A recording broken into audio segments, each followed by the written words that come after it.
están? Buena tarde. Los saluda Felipe Gil, socio fundador de Gil y Solís Abogados. Una vez más, les damos la bienvenida a un webinar de nuestra firma legal. El día de hoy tenemos la fortuna de contar con un invitado especial, el maestro Arturo Muñoz Adauta. Buenas tardes, maestro. Está bienvenido.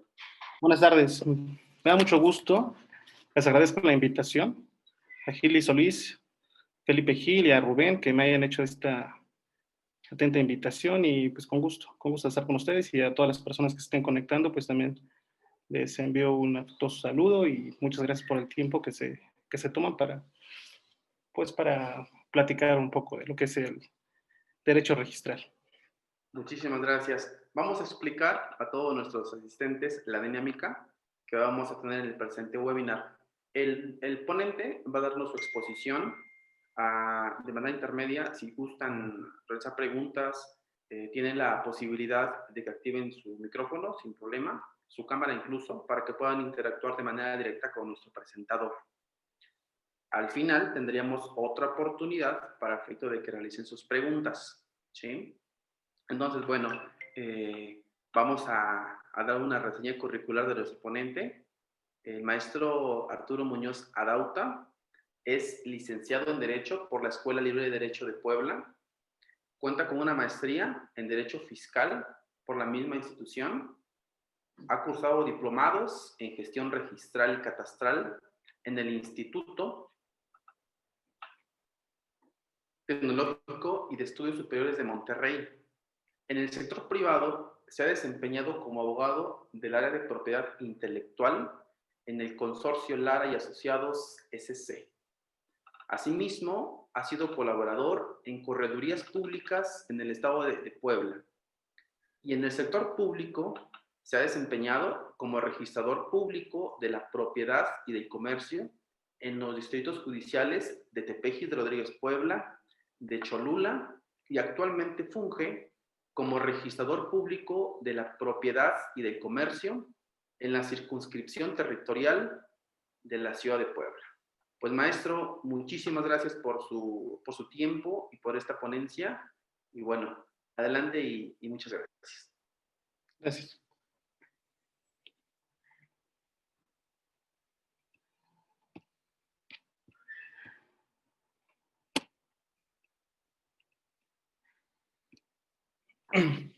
Bueno, ¿cómo están, amigos? Buenas tardes. Vamos a hablar de lo que son los principios registrales. Vamos a hablar de los principios que son el consentimiento, el tracto sucesivo, la legalidad, la fe pública registral y la legitimación. ¿Ok? Bueno, vamos a explicarles brevemente lo que es el registro público de la propiedad. Sí, el artículo 2 del registro público de la propiedad señala que es aquella oficina registrada a través del cual el gobierno del estado de Puebla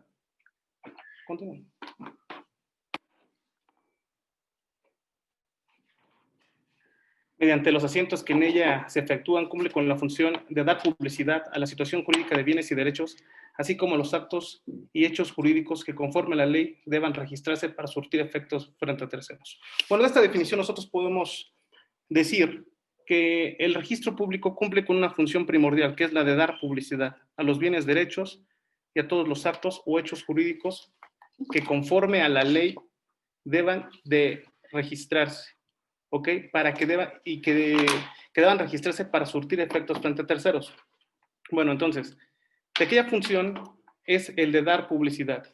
¿Y cuáles son aquellos actos que deben de inscribirse para que surtan efectos frente a terceros? Bueno, tendríamos primero que definir qué es un tercero. Un tercero, para nuestra ley registral, es aquella persona que adquiera a título particular y por acto entre vivos la propiedad o derechos reales que aparezcan en las inscripciones de derecho como titulares de aquella o de estos derechos. ¿Ok? Yo creo que esas son las acepciones que debemos entender para poder comprender de primera mano qué es el registro público. Es la función de dar publicidad y obviamente de todos aquellos bienes, derechos, actos y hechos jurídicos que se tienen que registrar únicamente, solamente aquellos que por disposición legal se deban surtir efectos frente a terceros. ¿Ok?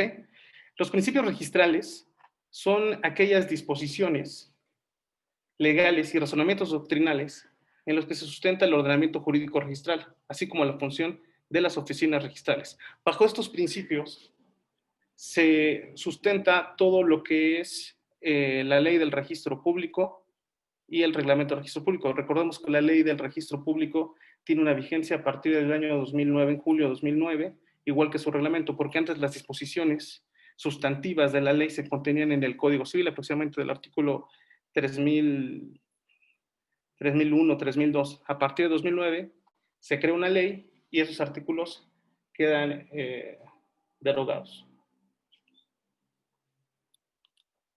Los principios registrales que rigen la materia son el de publicidad, inscripción, especialidad, fe pública registral, legitimación, consentimiento, tracto sucesivo, rogación, prelación, legalidad o calificación registral. En esta tarde vamos a platicar únicamente de 5 principios, no por ello es mencionarles que los demás principios también tienen una vital importancia para la práctica del derecho registral.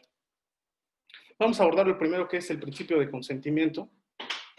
El principio de consentimiento nos dice el artículo 24 de la Ley del Registro Público, que consiste en la necesidad de la expresión de la voluntad acreditada fehacientemente de quien aparece inscrito como beneficiario de un asiento a efecto de que se modifique o cancele la inscripción que le beneficia.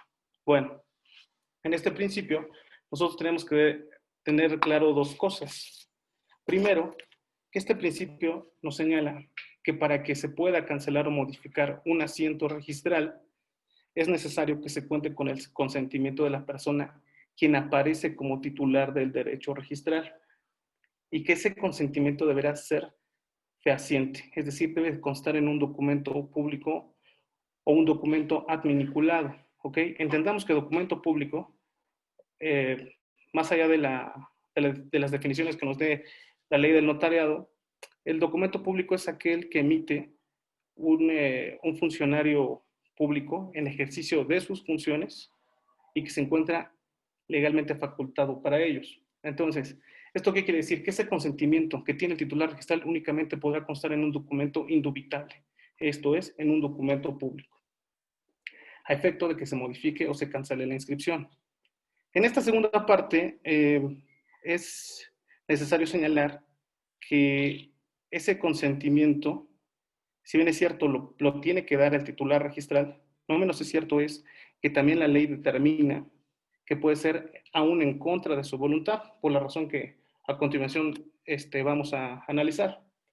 Bueno, en relación a lo que les había comentado, que los documentos privados que conforme la ley fueran válidos, registrados, se encuentran ratificados ante notario. Bueno, esta es otra de las partes, que el consentimiento, si se otorga en cualquier documento, aún así, que un documento sea perfecto por el hecho de ser privado, entendamos nosotros que existen contratos consensuales, que existen contratos formales, que existen contratos reales, en los que reales se perfeccionan por la entrega de la cosa, en que los consensuales se perfeccionan por el mero consentimiento de las partes, y en los formales, que se van a perfeccionar cuando se otorguen por escrito.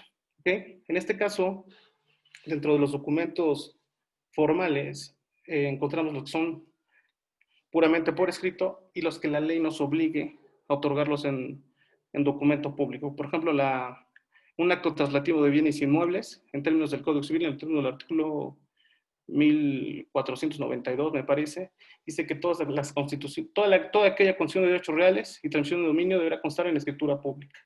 ¿Ok? A diferencia del contrato de arrendamiento, que sí es un contrato formal, pero que la ley no necesariamente exige que ese documento sea otorgado, o sea, que sea otorgado en escritura pública. Pues bien, aunque el documento sea perfecto, aunque la ley en materia civil no nos exija que ese documento, ese contrato de arrendamiento, deba de otorgarse en escritura pública, la ley del registro público solo dice que todos aquellos documentos privados que conforme la ley fueran válidos se registrarán si se encuentran ratificados ante el notario público. Ahí emana también el principio del consentimiento, porque, como bien lo habíamos señalado, dice que deberá constar fehacientemente. Y obviamente, para que conste fehacientemente la voluntad contractual de los participantes, obviamente tendrán que deberá otorgarse ese consentimiento ante un fedatario público. ¿Ok? Bueno, El artículo 74 nos señala que cuando se trate de registros de títulos referentes a la transmisión de propiedad, gravámenes y demás actos jurídicos relacionados con ella, así como cualquier acto jurídico registrable, procederá a la inscripción exclusivamente cuando el bien o derecho estuviese inscrito a nombre de quien tenga derecho a disponer de él, o de la persona en contra de quien se decrete la providencia. ¿Ok? Entonces ahí nos está dando la pauta de que no necesariamente necesitamos, esa es una excepción a la regla, no necesariamente necesitamos el consentimiento de la persona para que pueda haber una modificación al asiento registral. A lo que nos estábamos refiriendo anteriormente, nos señala el artículo 89. No se requerirá el consentimiento del titular de los derechos anotados para decretar la caducidad de anotaciones preventivas o de primer aviso preventivo. La caducidad produce la extinción del asiento siempre en el transcurso del tiempo y esta será declarada de oficio por el registrador público bajo su responsabilidad en forma fundada, motivada, previo cómputo de los plazos de vigencia, quedando a salvo el derecho de los usuarios a solicitarla. ¿Ok? Bueno, aquí entendemos que para que un asiento registral pueda ser cancelado, en esta excepción nos dice que nosotros tenemos en el sistema registral que manejamos en Puebla, probablemente en otra ocasión nos volvamos a ver y veamos cómo se compara con la Ciudad de México. En Puebla sí hay una definición muy básica de lo que es una inscripción y de lo que es una anotación. La inscripción tiene que ver con el asiento registral se divide en dos, en la inscripción y la anotación. El asiento es la materialización que tiene el registrador para asentar en el folio o partida el derecho, el acto jurídico o el hecho jurídico que se vaya a anotar. Y se va a dar publicidad de forma permanente. Esto es, entendamos que la anotación se divide en dos, en inscripción, que el asiento se divide en dos, en inscripción y anotación. La inscripción tiene por efecto dar publicidad permanente a los hechos o actos jurídicos y la anotación únicamente la publicidad será transitoria. Ejemplo, nosotros cuando nosotros mandamos, bueno, la autoridad judicial eh, registra el litigio sobre un determinado asiento para darle ese carácter de que el inmueble se encuentra en litigio o bien un ministerio público nos señala un aseguramiento de que no se puede realizar ningún acto de dominio. Ese tipo de inscripciones se llaman anotaciones preventivas. ¿Por qué? Porque únicamente la publicidad será de forma transitoria. ¿Ok? ¿Por qué? Porque el artículo 89 de la Ley del Registro Público nos señala que esas anotaciones tienen una vigencia. En el caso en específico, en un embargo, por ejemplo, la vigencia es de 3 años. En el aseguramiento, lo mismo. Entonces, esa es la característica a una inscripción. Una inscripción tiene los efectos de ser siempre permanente. Por ejemplo, la inscripción de la compraventa. Para la compraventa, ni la ley, ni el registro público de la propiedad, ni una disposición ordinaria disponen que ese asiento de compraventa tenga una vigencia. Ese asiento únicamente va a ser cancelado y va a ser modificado cuando, por ejemplo, se realice alguna otra compraventa. ¿Por qué? Porque ese documento, ese contrato de compraventa, va a ser el único que va a poder extinguir ese derecho registral. Por tal motivo, en este caso el artículo 89 es la única o es una excepción a la regla de que se necesita necesariamente el consentimiento de quien tiene a su favor o quien es el titular registral. ¿Ok? También tenemos, el artículo 105 también nos maneja que las inscripciones o anotaciones que ya habíamos, que ahorita acabamos de comentar, podrán cancelarse total o parcialmente por consentimiento de las partes, por resolución de autoridad competente o cuando la persona en cuyo favor tuviese constituido una anotación adquiera definitivamente el derecho a amparo por esta a través de su inscripción. Esto es, nuevamente las inscripciones se pueden cancelar o se pueden modificar por consentimiento de las partes, por una autoridad, esto es, que derivado de un acto de anulable por una resolución se pueda cancelar el derecho inscrito, ya sea porque en su momento se determinó que la inscripción emana de un documento que tuvo en su momento adolecía de elementos de validez en el documento. Entonces, de todas maneras, volvemos a lo mismo. ese documento que emite la autoridad judicial, pues como por ser documento público, sí es sujeto de inscripción en el registro público y obviamente aquí no necesariamente necesitamos el consentimiento de la persona o del titular registral. En el artículo 106 nos dice que para que el asiento pueda ser cancelado por consentimiento de las partes, se requiere que éstas sean legítimas, que tengan capacidad para contratar y hagan constar fehacientemente su voluntad. Si la cancelación del registro depende de alguna condición en favor de un tercero, se requiere nuevamente su cumplimiento. Nuevamente, este es un artículo que vuelve a estar enlazado con el principio de consentimiento y con el principio de que todos los documentos que ingresan al acervo registral deberán ser indubitables, por ende deberán ser otorgados en un documento público.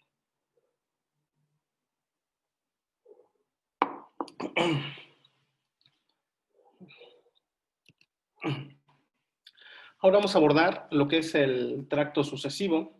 El tracto sucesivo, la ley del registro público, nos señala que es el encadenamiento ininterrumpido de las inscripciones sobre una misma unidad registral, que se da desde su primera inscripción, la cual asegura que la operación registral proviene de quien es su titular registral.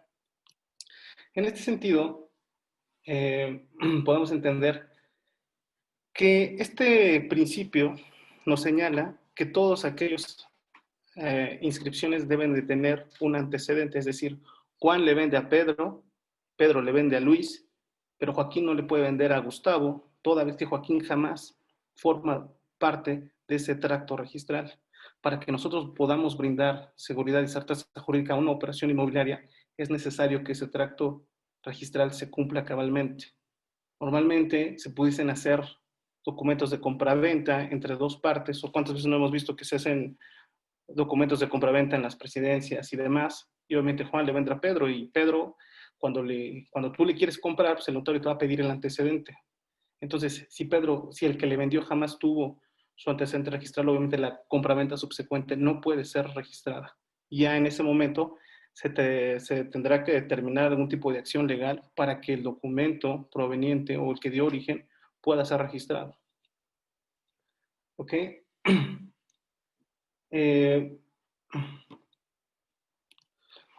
Tenemos nosotros, para cuestión un poco más, más clara, que ese encadenamiento siempre deberá estar constante en todas nuestras inscripciones. Normalmente, en las sesiones de deuda o en las sesiones de créditos, también el registro público también tiene la obligación de dar publicidad a quién es el dueño de esos derechos de crédito. ¿Ok? Y estos también para transmitirse deberán tener las mismas formalidades de las que ya hemos hablado. Constar en documento público, que tengan el consentimiento, pero el Código Civil del Estado de Puebla nos señala en su artículo 2933 que la cesión del crédito hipotecario debe hacerse constar en la escritura pública, notificarse al deudor y inscribirse en el registro público de la propiedad.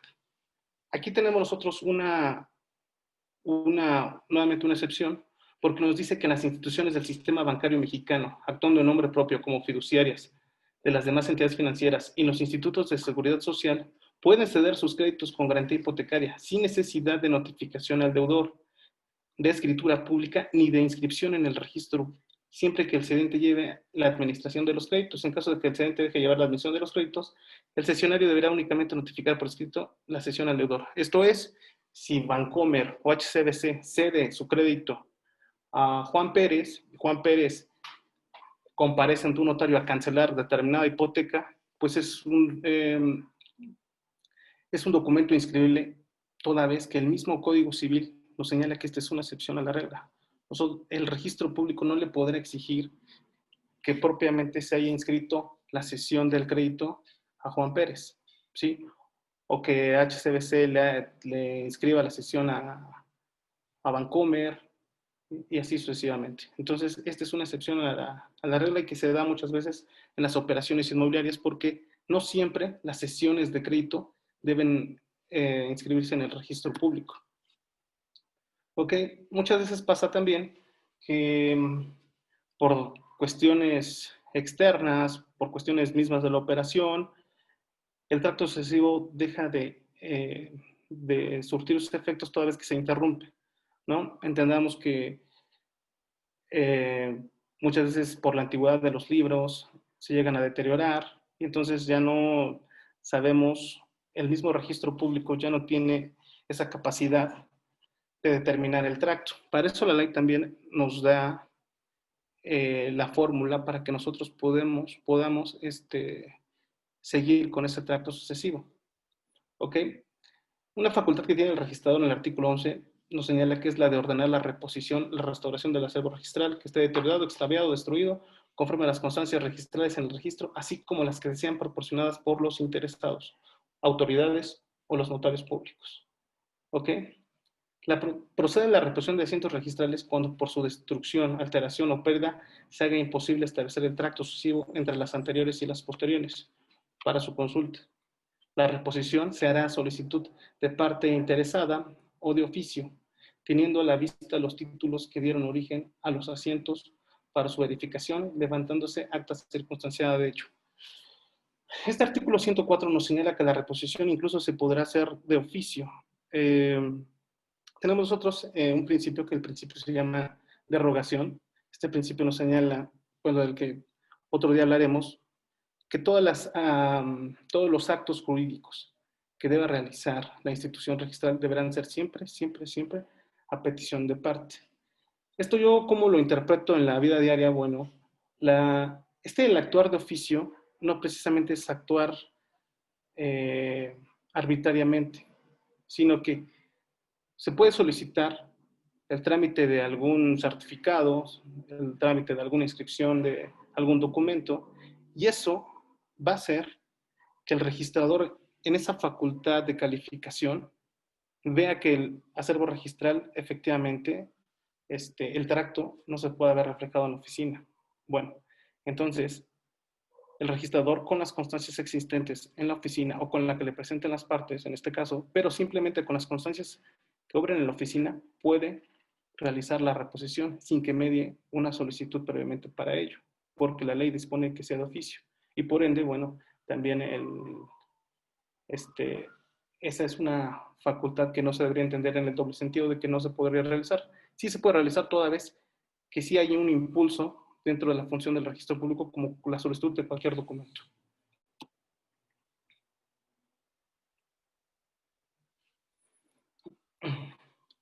Bueno, posteriormente vamos a pasar a otro principio registral, que es el principio de legalidad y calificación registral.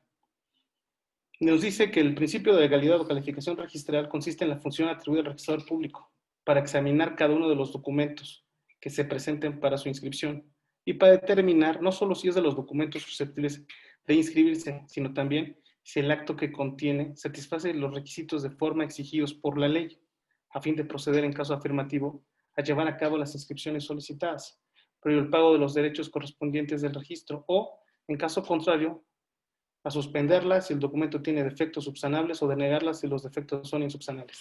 De esta definición que nos da el artículo 33 de la Ley del Registro Público, nosotros podemos inferir que el registro público cumple con esa función de registrar todos aquellos bienes, derechos, actos jurídicos y hechos jurídicos. Ahora bien, ¿cuáles son aquellos actos jurídicos y hechos jurídicos que deben ser susceptibles de inscripción?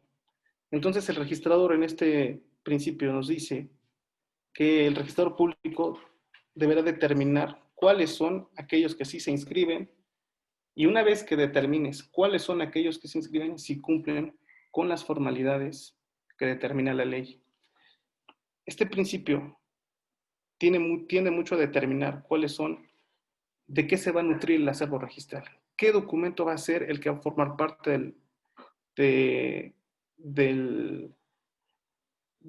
la oficina registral, ¿ok? Porque con esa calificación que haga el registrador, pues subsecuentemente va a proteger a una persona, un tercero de buena fe, va a tener ya derechos amparados, los documentos que en las copias certificadas se queden en el acervo ya serán documentos públicos.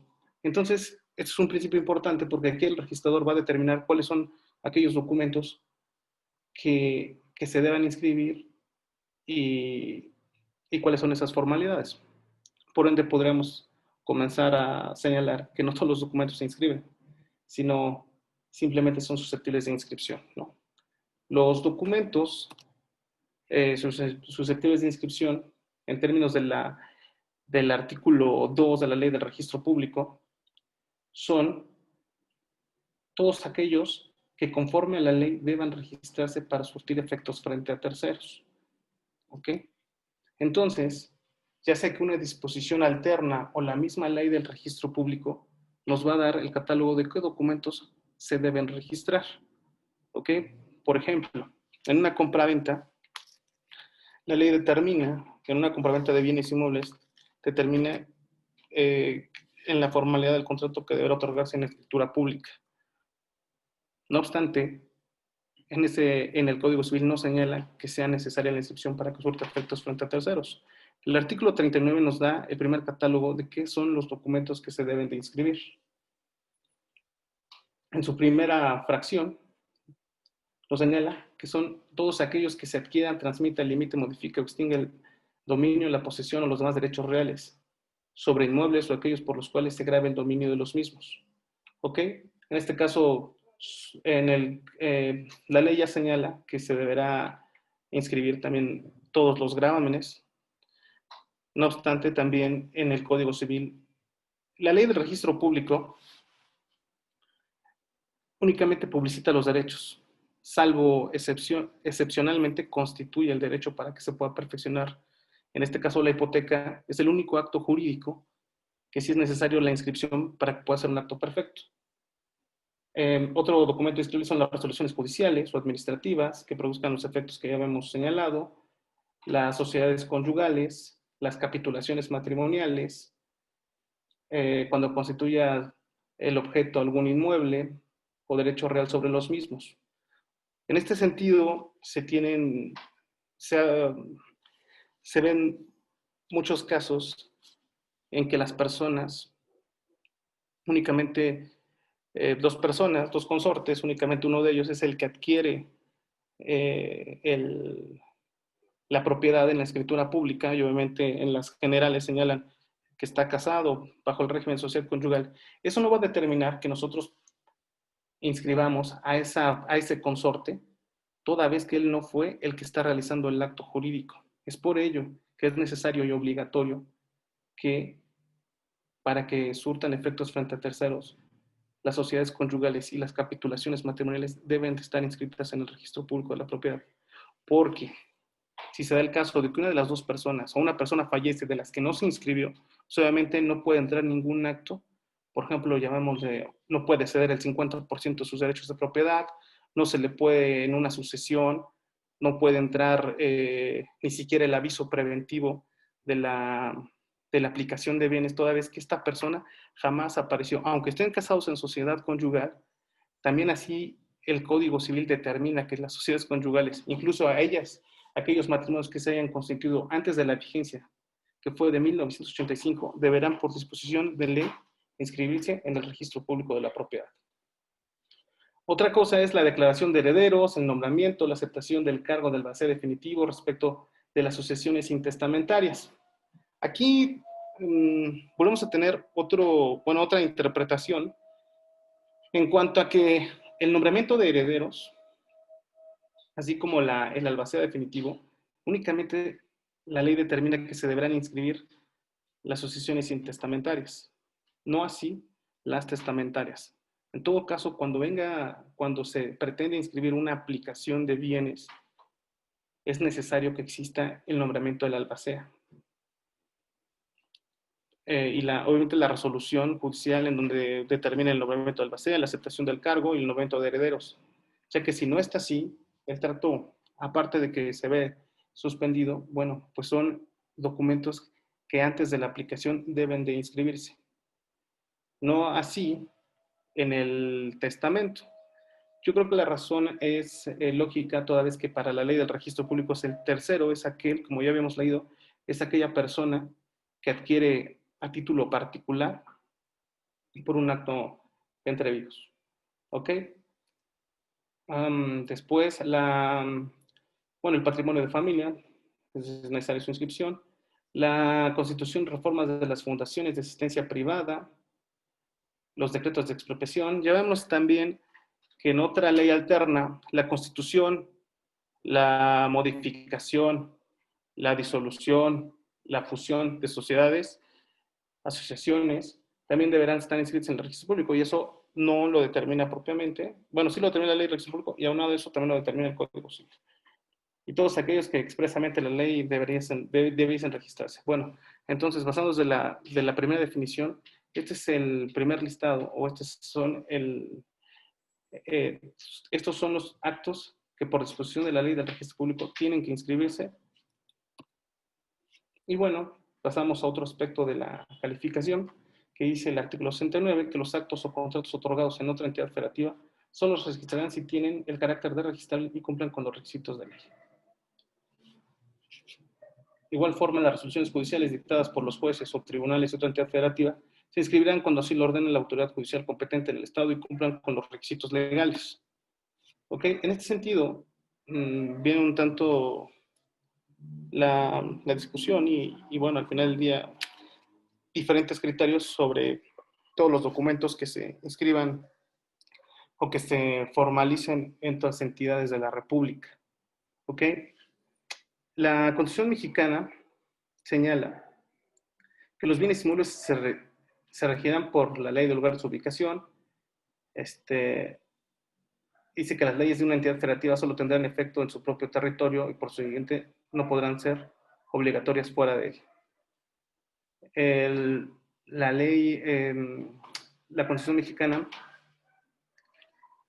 en su 121 dice que en cada entidad federativa se dará entera fe y crédito de los actos públicos, registros y procedimientos judiciales de todas otras. El Congreso de la Unión, por medio de leyes generales, prescribirá la manera de probar dichos actos, registros, procedimientos, afecto y el efecto de ellos, sujetándose a las bases siguientes. Bueno, entonces, partiendo de que se tendrá que dar entera fe a los actos y registros que se celebran en cada los estados, podemos determinar que efectivamente el criterio sería que todos aquellos actos que se den conforme a su legislación aplicable podrán ser perfectos. Había un caso, no recuerdo, pero parece que en otra entidad, me parece en el caso de Baja California, el contrato en el acto traslativo de dominio no necesariamente para que sea perfecto debe otorgarse una escritura pública. Ahora, si no se otorgan escritura pública, la pregunta sería si se podría inscribir en el registro público de la propiedad. Entonces, hay un artículo, el artículo 20, que dice que el acto jurídico en todo lo relativo, este es el artículo 20 del Código Civil, en las disposiciones generales dice que el acto jurídico en todo lo relativo a su forma se regirá por la ley del lugar en que se realice. Esto nos puede dar la respuesta para determinar que todos aquellos actos, en cuanto a la forma se celebran en esas entidades, podrán ser sujetos de registro en esta entidad federativa. ¿Ok? Luego, el registrado público hará el asiento si se encuentra en el título presentado desde los que deben inscribirse y satisfacen las formalidades de ley. En todo caso, vamos a analizar independientemente, ya una vez que tenemos cuáles son los documentos que deben de inscribirse, que es el listado, que en este caso, en otras entidades federativas, bueno, ahora vienen los requisitos formales. Uno de los requisitos formales para nosotros es que, como ya lo habíamos comentado, para la validez del contrato, bastan las formalidades externas, expresamente prevenidas por la ley. Deben constar en escritura pública los contratos por los cuales se transfiera o modifique el dominio de bienes inmuebles o se constituye un derecho real sobre ellos. Los documentos privados que conforme a la ley fueran válidos se registrarán si se encuentran ratificados ante fedatario público. Ahora bien, entre los requisitos formales, nosotros vamos a verificar que se hayan otorgado en documento auténtico, que se hayan, que en este caso se consten con otros documentos o con otros anexos. En el caso, por ejemplo, de la compraventa, los anexos que deberá contener la escritura deberá ser el avalúo, el pago de los derechos, el pago del agua, el pago del predial y todas aquellas contribuciones que se generen con motivo de la operación. En este caso, en un acto traslativo de dominio oneroso que, por ejemplo, se dé a la compraventa, deberá constar el pago del ISABI, que es un impuesto que es municipal y que se tendrá que pagar para que la operación pueda ser registrada, y obviamente el impuesto federal, que es el impuesto sobre la renta.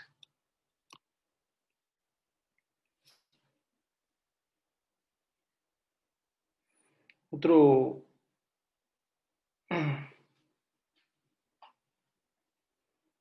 Bueno, otro requisito formal es que los títulos inscribles presentados en las oficinas registrales irán acompañados de copia certificada por el funcionario ante quien se celebró el acto, para ser agregada debidamente o foliada al apéndice respectivo una vez inscrito.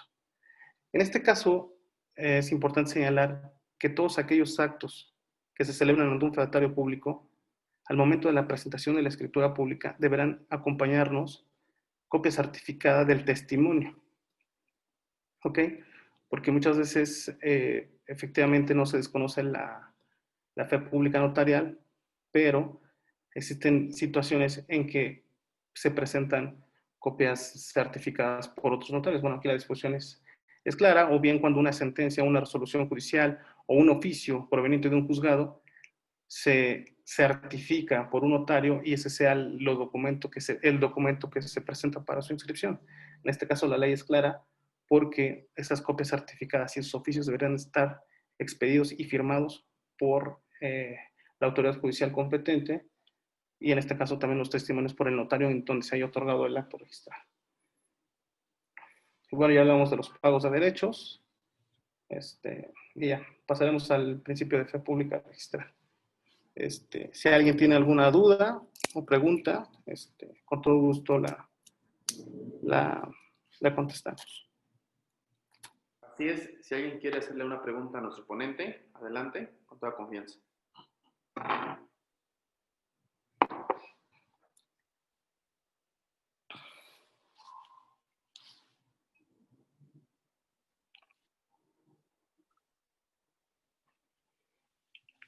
¿Lo tenemos? Pues adelante, maestro. Ok. Bueno, por el principio de fe pública registral, se presume, salvo prueba en contrario, que el derecho inscrito en el registro existe y pertenece a su titular en la forma expresada en la inscripción o anotación respectiva. ¿Ok? En este caso, ¿de dónde emana este principio? ¿Dónde emana el principio de fe pública registral? Volvemos a remitirnos al 121 de la Constitución Mexicana, en donde dice que en cada entidad federativa se dará entera fe y crédito de los actos públicos y registros y procedimientos judiciales de todas las otras. Luego, en el artículo 271, Código de Procedimientos Civiles del Estado de Puebla, dice que los documentos públicos expedidos por fedatarios, servidores públicos de los estados y del Distrito Federal harán fe en el estado sin necesidad de legislación. Entonces, nosotros tenemos que parte de esos principios emana la fe pública registral. En este caso, es importante señalar que vienen muy vinculados el principio de fe pública registral y el principio de legitimación. ¿Ok? ¿Por qué? Porque el principio de fe pública registral nos va a determinar una prueba que se va a reputar de exacto todo lo que se encuentra inscrito en el registro público. Es decir, desde el primer momento en que nosotros vemos una inscripción, ya se tiene como cierto, en virtud de, como ya hemos visto, de la misma Constitución mexicana. ¿Ok? Por el principio de legitimación, que nos señala que prevalece lo inscrito frente a lo real, mientras no se pruebe su inexactitud. Entonces, estos dos principios nos dicen que toda aquella inscripción permite una prueba juris tantum, es decir, la presunción de ser cierta, siempre y cuando no se demuestre lo contrario. ¿Ok? Esto nos va a emanar de un artículo que es el 113 de la Ley del Registro Público, en donde es muy claro. ¿Y a qué voy con el principio de fe pública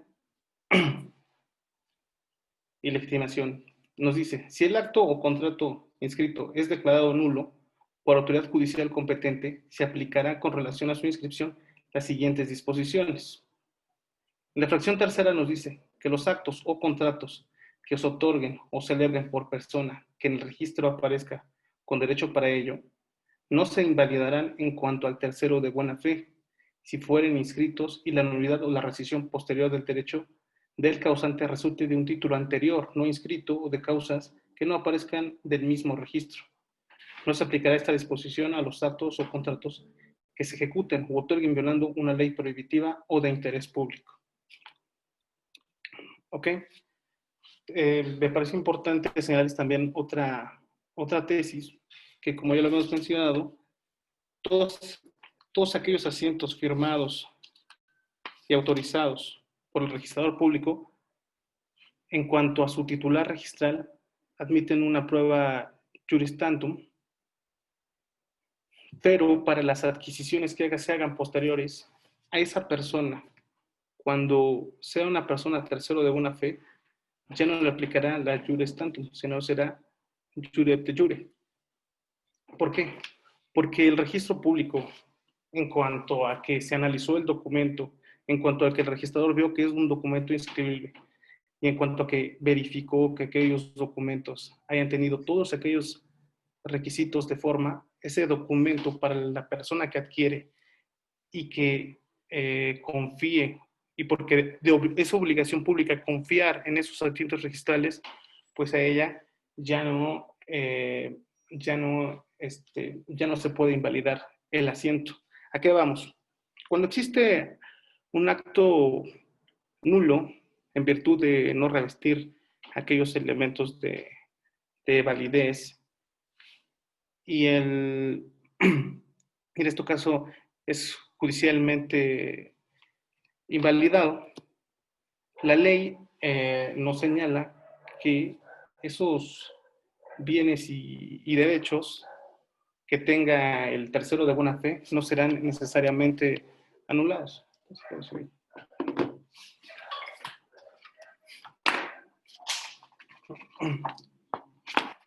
Nosotros señalamos que la anulación del acto obliga a las partes a restituirse mutuamente por lo que recibieron en virtud de consecuencia de cada acto anulado. Posteriormente, el 1942 nos señala que es nula la transmisión de derechos reales sobre un inmueble por una persona que no fuera su propietaria aparente en virtud de un acto anulado. Posteriormente, el 1943 nos señala que los bienes a que se refiere el artículo anterior pueden ser reclamados directamente por el poseedor actual, mientras no se cumpla la usucapión, pero el adquirente de buena fe y a título oneroso no está obligado a la restitución en ningún caso. ¿Ok? Luego, el 1944 nos señala que los efectos restitutorios de la nulidad se sujetarán a las siguientes reglas. En la fracción cuarta nos señala que la restitución de las prestaciones no podrá hacerse en perjuicio de terceros de buena fe. Por lo mismo, estos artículos nos señalan que entonces estos principios registrales de legitimación y buena fe protegen en determinado momento a aquella persona que haya adquirido un derecho porque confió en las anotaciones y obviamente porque contienen fe pública esas inscripciones que realiza el registrador público. Por eso al tercero de una fe en contra de un acto nulo lo van a proteger y por ende los efectos restitutorios de la nulidad pues no van a poder correr en perjuicio de ese tercero de buena fe. Lo mismo va a pasar en los efectos restitutorios en cuanto a las rescisiones de contratos. Por ejemplo, cuando vemos muchas veces que nosotros celebramos un contrato, existe de entrada, por disposición de ley, existe el que nosotros llamamos el pacto comisorio, que es la restitución integral más el pago de las prestaciones por el hecho de incurrir con el cumplimiento de alguna obligación. Ese pacto comisorio debe de contenerse expreso dentro del contrato y el mismo debe de pedirse que se inscriba en el registro público. ¿Por qué? Porque si nosotros no inscribimos ese pacto comisorio y no lo hacemos expreso en ese contrato, un tercero de buena fe, en caso de una rescisión, a esa persona que haya adquirido posteriormente ese derecho, se va a sujetar a los efectos de la rescisión del contrato. Es por ello que nosotros pusimos estos dos artículos en cuanto a los contratos que tengan por objeto la transmisión de propiedad de un inmueble.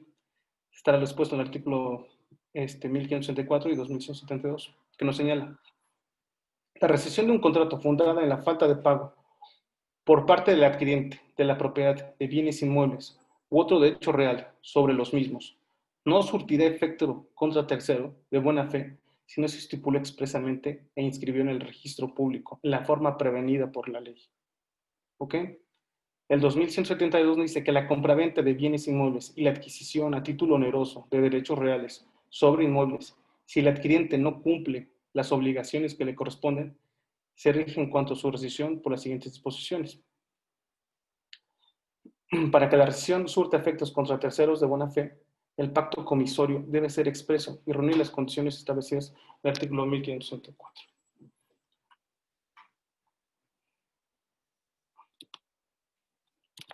Entonces, como ya hemos visto, en el artículo el 1564 nos habla que para que esos pactos comisorios deban surtir efectos frente a terceros, deben señalarse dichos contratos y inscribirse en el registro público de la propiedad, toda vez que la persona que adquiera posteriormente tenga esa protección de la que nosotros estamos hablando, de que no les surte efectos la restitución de las prestaciones. Y eso, en efecto, creo que eso es lo más importante que nosotros tenemos que tener claro en cuanto al principio de fe pública y de legitimación. Eso es todo. Ok, maestra, muchísimas gracias. Realmente son temas muy relevantes para todos nosotros, ya que estamos en el quehacer, pues, público, la mayoría de nosotros. Tenemos audiencia, la mayoría al parecer son abogados. Entonces, bueno, nos ha dejado claro algunas dudas que siempre nos vienen día a día, porque hay cosas que evidentemente damos por hecho y que realizamos a lo mejor un litigio, iniciamos una contienda y no establecemos bien las pretensiones, digo, por no saber precisamente las consecuencias que tendría o lo que podría yo obtener con esta acción.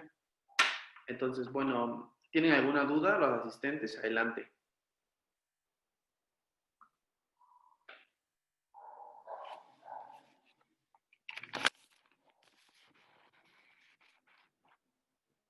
Si es así, pueden activar su micrófono y su cámara para tener contacto directo con el maestro. ¿Tenemos un comentario? Ninguna. Estupenda ponencia. Bueno, aquí no tienen, les quedó muy claro, entonces bueno, esta persona al parecer no tiene dudas. A ver, ¿alguien más?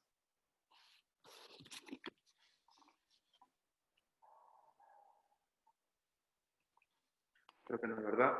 Bueno, quisiera aprovechar, maestro, su participación para quizás hacerle algún tipo de interrogante en relación a lo que nos mencionaba relativo a la anulación de actos jurídicos. Usted nos dijo que en términos del artículo 1939 al 1944 hablábamos de efectos restitutorios.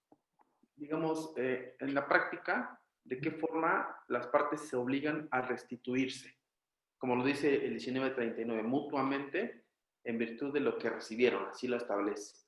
Pero digamos, a consecuencia de qué y a qué nos obligamos, como digamos, el tercero requiere de buena fe. Ok.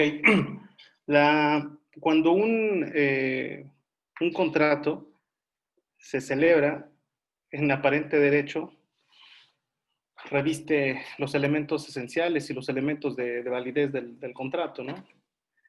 Posteriormente, el elemento, cuando alguno de los elementos de validez, ya sea que existen vicios en el consentimiento, que el fin y motivo no sean lícitos, que el objeto del contrato de igual forma no sea lícito, o que la formalidad no se haya expresado en términos de lo que establece la ley, bueno, pues de ahí emana un acto nulo en el contrato.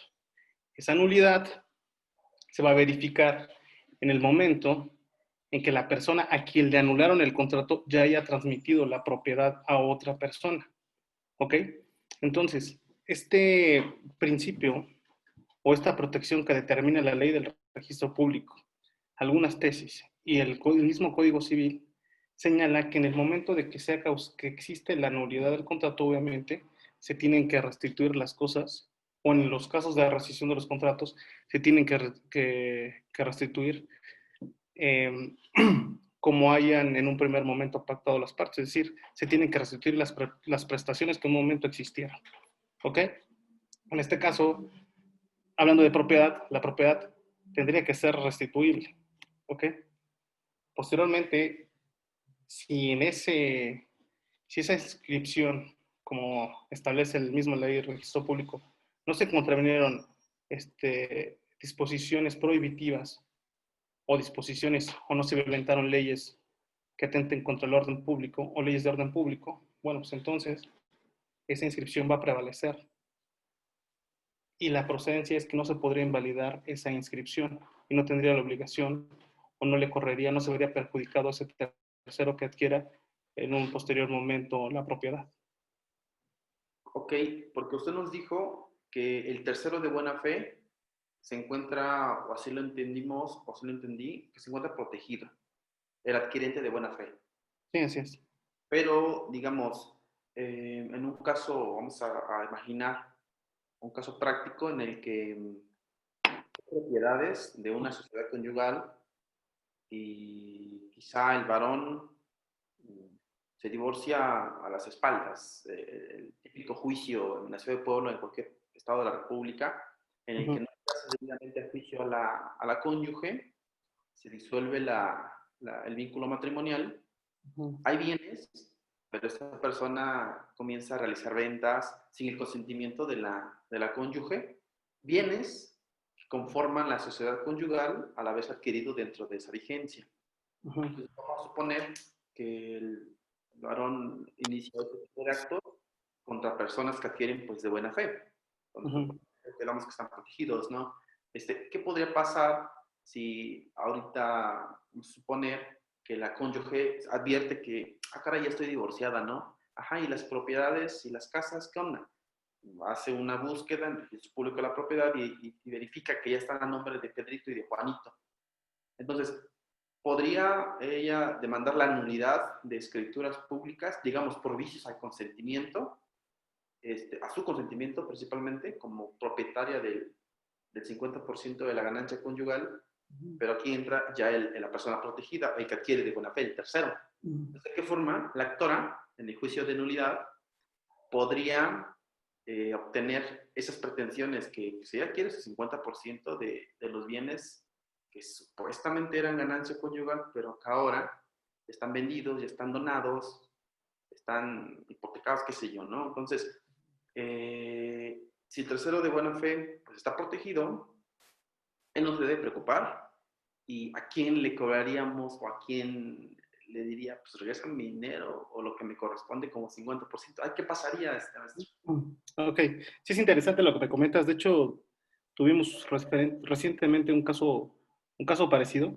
Y afortunadamente, qué bueno que me preguntas, que esa más o menos te la podría contestar. Mira, el asunto es que la persona, el cónyuge que vaya, que vendió dolosamente, y dolosamente porque en el registro público únicamente aparecía él como dueño, que era la situación que comentábamos en lo referente a las sociedades conyugales, en donde la ley, por disposición legal, tanto el Código Civil como la ley del registro público te obliga a inscribirlas, igual forma de inscribir las capitulaciones.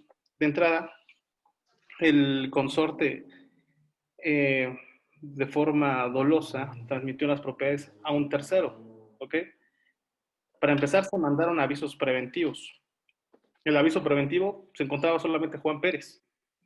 Sale el aviso preventivo. Se inscribe la escritura y posteriormente, pues viene el efecto de esta persona que pretende ya anular la escritura, porque no obstante que había visto el consentimiento, yo creo que ni siquiera había un consentimiento. Tal es que ni siquiera se enteró de que se había vendido la escritura. Yo revisé algunas tesis en donde señalaban que esta persona que como tal, eh, de hecho la dejaban incluso indefensa, toda vez, dice que hasta antes de la escrituración ya no tenía el derecho a reclamar la nulidad derivado de que jamás se había inscrito la sociedad conyugal. Es una tesis que a mí me dejó bastante preocupado porque digo, al final siento que hay un caso de indefensión, ¿no?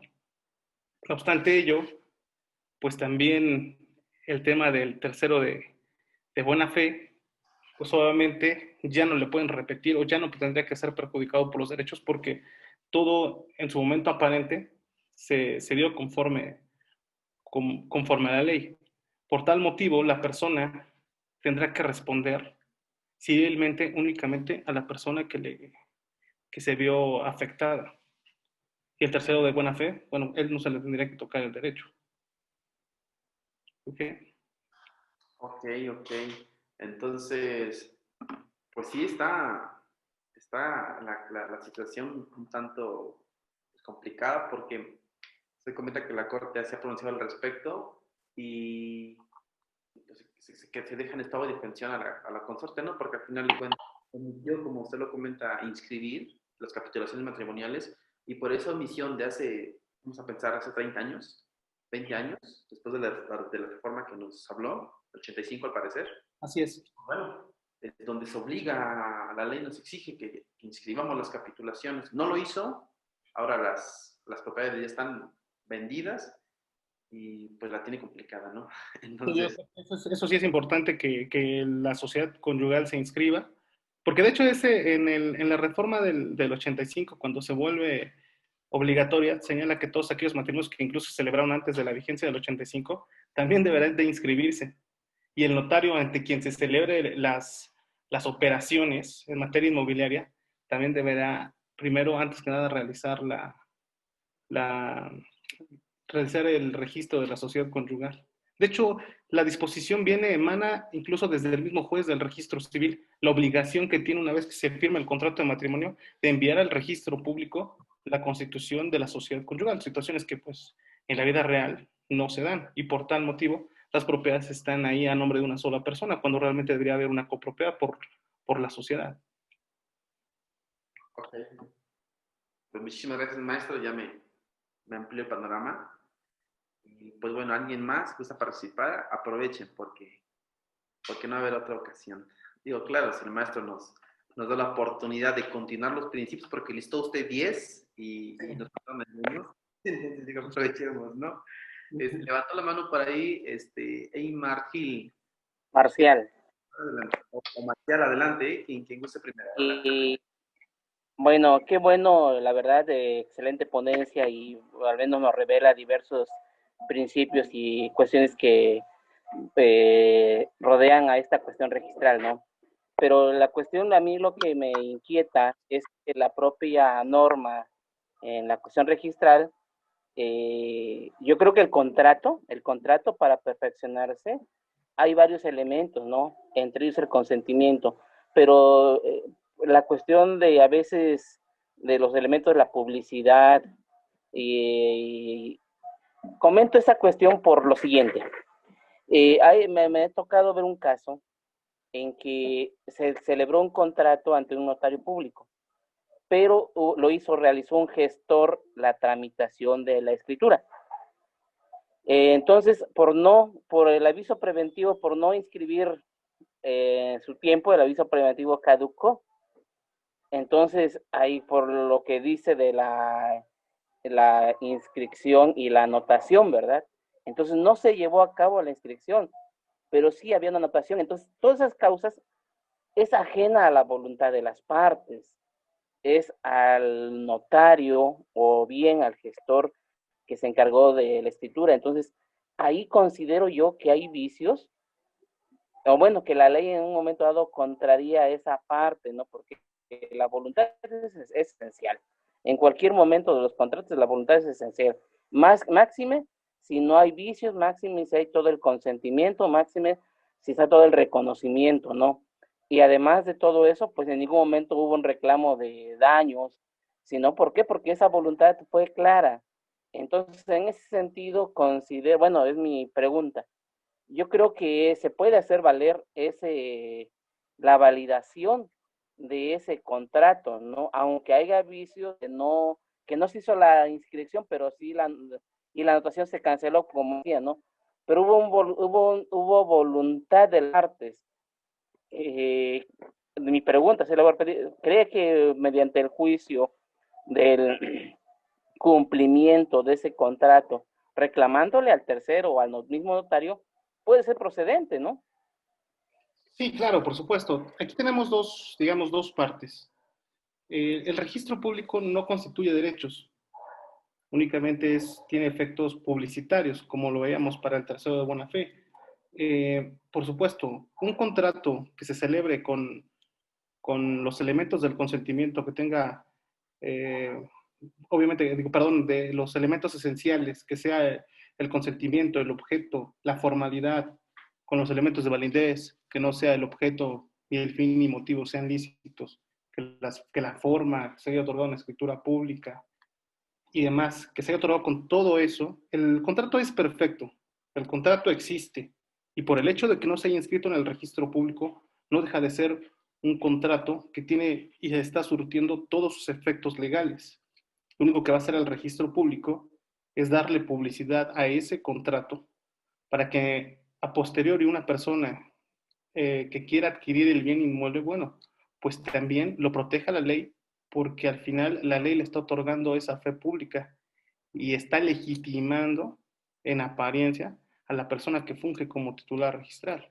Por eso nos decía la tesis que señalábamos, que bueno, en un primer momento sí admite prueba en contrario cualquier inscripción en el registro público, pero no te admitirá prueba en contrario cuando esa inscripción sea sujeta a un acto traslativo de dominio. Pero por supuesto, cualquier acto que se haya otorgado conforme a lo establecido en la ley, en este caso cualquier contrato, un contrato de arrendamiento, obviamente es perfecto y surte sus efectos. Y ya en la inscripción en el registro público, bueno, pues ya tendrá los efectos de darle publicidad y de proteger al tercero, pero en efecto, se puede hacer valer cualquier contrato que se haya otorgado con las formalidades, incluso hasta la falta de escritura pública es hace nulo el contrato y únicamente la ley lo determina que es nulo en forma relativa, porque para eso existe la acción pro forma, que es purgar el vicio de la forma y que obviamente pues, se otorga en escritura pública, pero pues, al final del día el contrato, incluso hasta el nulo por causa de forma, pues también sí surte efectos jurídicos y te da acciones legales para poderlo ejercitar.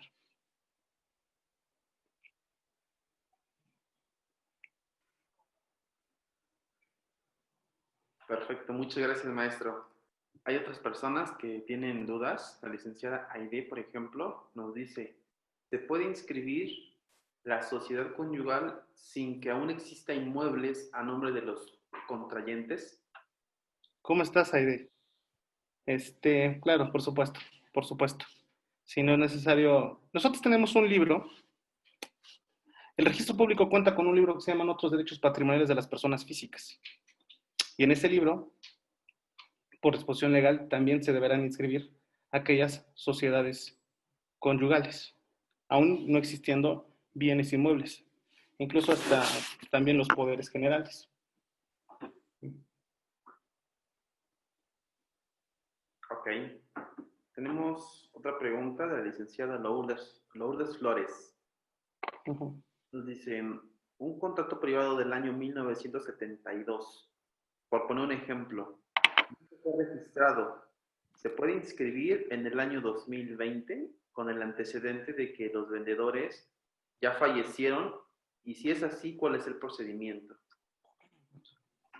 Un contrato pasado, bueno, digamos antes del nuevo, no ya nuevo, pero bueno, del Código Civil que nos rige, que es del 85. Anteriormente me parece que el Código Civil es de 1929, 1932, no recuerdo muy bien. Ese Código Civil sí aceptaba, no requería la forma prevista que actualmente nosotros exigimos. ¿Ok? Entonces, tendría que haber una cierta cantidad para que una vez rebasando cierta cantidad exigiera la forma determinada por la ley. Esa sería la primera constante. 2. Actualmente, por disposición legal, ahorita me parece que sí vimos un artículo que nos señala que no se inscribirá ningún acto traslativo de dominio en documento privado.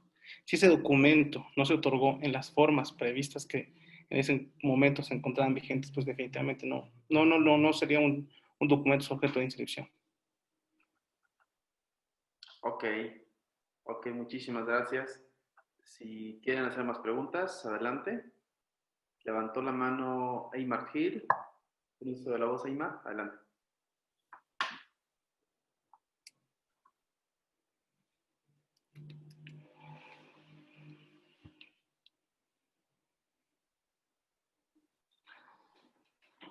Hola, sí, perdón, gracias. Maestro, preguntarle qué tan común es este tema de que se presenten controversias por no haber inscrito la sociedad conyugal. Entiendo, las capitulaciones evidentemente es distinta a la sociedad conyugal, si no es un requisito adicional, pero en una u otra forma, tanto la sociedad como las capitulaciones, ¿qué tan común es que se presenten controversias y que se ven inmiscuidos estos litigios? Ok. Gracias, buenas noches. Mira, común es siempre. O sea, eso es una constante porque incluso hasta cuando previenen la inscripción de un embargo a una persona, a un consorte que no está inscrito, de ahí viene el rechazo, ¿no? Entonces, en una sucesión intestamentaria, o en la aplicación de bienes, cuando se van a aplicar el 50% de un consorte que ya falleció, pues definitivamente en el aviso se rechaza por el tema que platicamos aquí con Felipe, también en cuanto a que el tercero al final del día se percata de que ya vendieron toda la propiedad y todo el acervo registral, o sea, en el acervo registral ya no hay nada a su nombre, pues eso es una constante, eso es, creo yo, y además aparte la verdad es que ya no cuento ahorita en este momento con las tesis, que la verdad se me hicieron interesantes y preocupantes también, ¿no? Porque eso es una constante. Las sociedades conyugales no tienden a inscribirse, bueno, en su momento no se dan en términos de, incluso por el juez, o sea, realmente no cumplen con esos requisitos.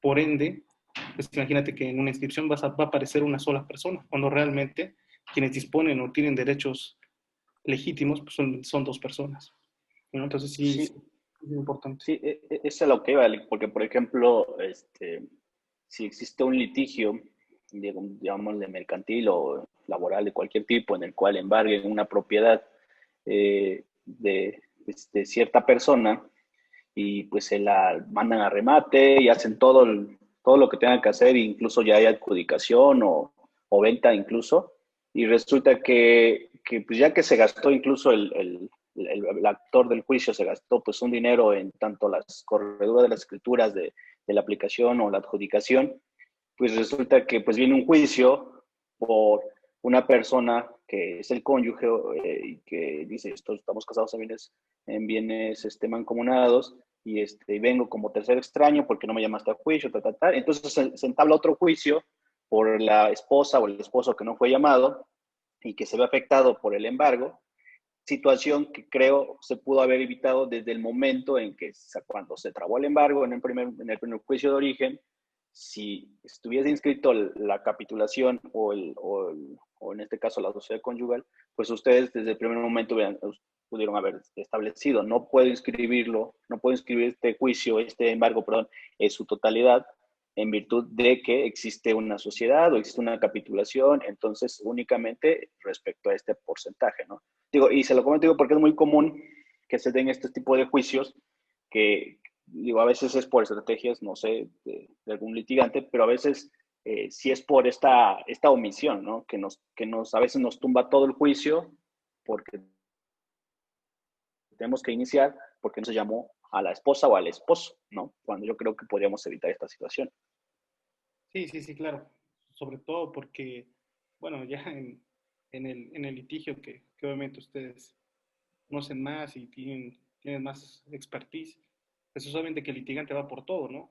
Y obviamente si él señala no el 50%, sino señala la totalidad del inmueble, pues estamos hablando que un remate ya se está dando por todo el inmueble, sin que obviamente se están desconociendo derechos de terceras personas, ¿no? Por eso siempre es importante la inscripción de la sociedad conyugal y tampoco requiere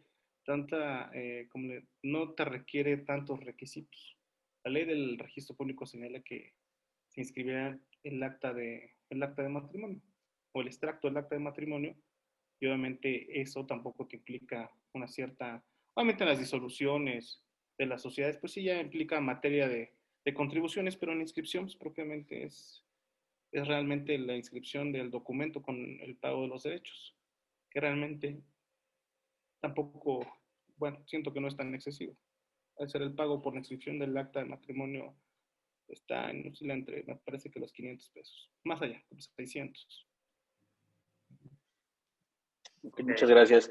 Perdón, y ya con el último que comentó, entonces ¿usted cree que sea el tema por el pago de derechos? Digo, yo entiendo que cuando se celebra el contrato ante el juez civil, en teoría él tendría que hacer el trámite, ¿no? Digo, como parte de su quehacer, o corresponde a los cónyuges escribirlo. Yo creo que el Código Civil sí lo señala, ¿no? Que en todo caso el juez tendrá que presentar, girar oficio y girar las actas al registrador público. Pero bueno, en los trámites que se hacen en el registro, pues todos van insertos, bueno, va implícito que tienes que pagar un derecho.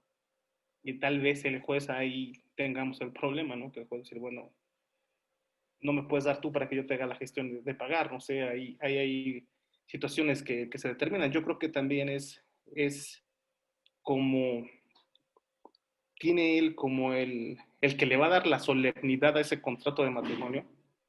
Creo que tiene que partir, si no bien de enviarlo, pero tal vez hacerles el exhorto y como los notarios explicarles no solamente como cuando firmas un contrato ante un notario, te tienen que explicar los alcances que estás firmando, ¿no? Y igual cuando firmas un contrato de matrimonio, pues también, más allá de la epístola de Melchor Ocampo, yo creo que sí te tendría que señalar cuál es tu régimen y cuáles son los efectos que debes de tener en el régimen. Uh-huh. Perfecto, muchas gracias. Pues maestro, muchísimas gracias. Ya nos excedimos de tiempo, ya son 8:20. Esperamos no afectarlo y agradecerle principalmente de su tiempo.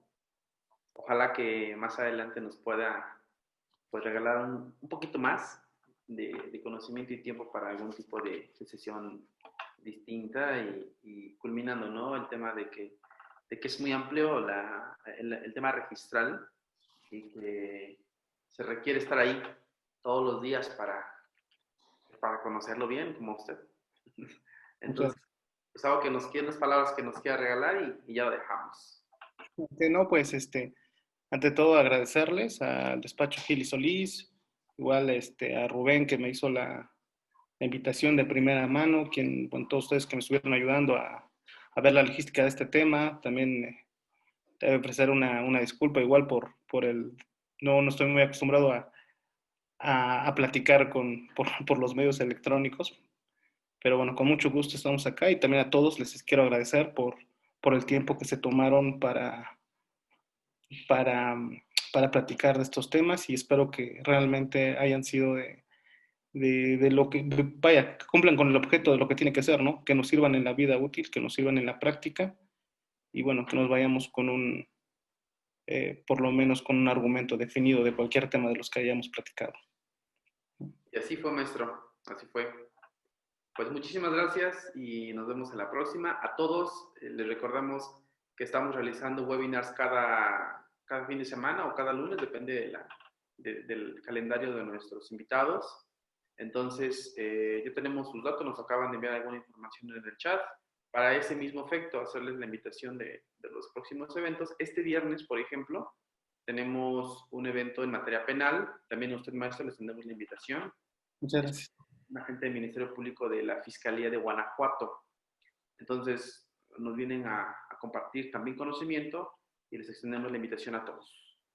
Muchísimas gracias. Cuídense mucho y gracias nuevamente.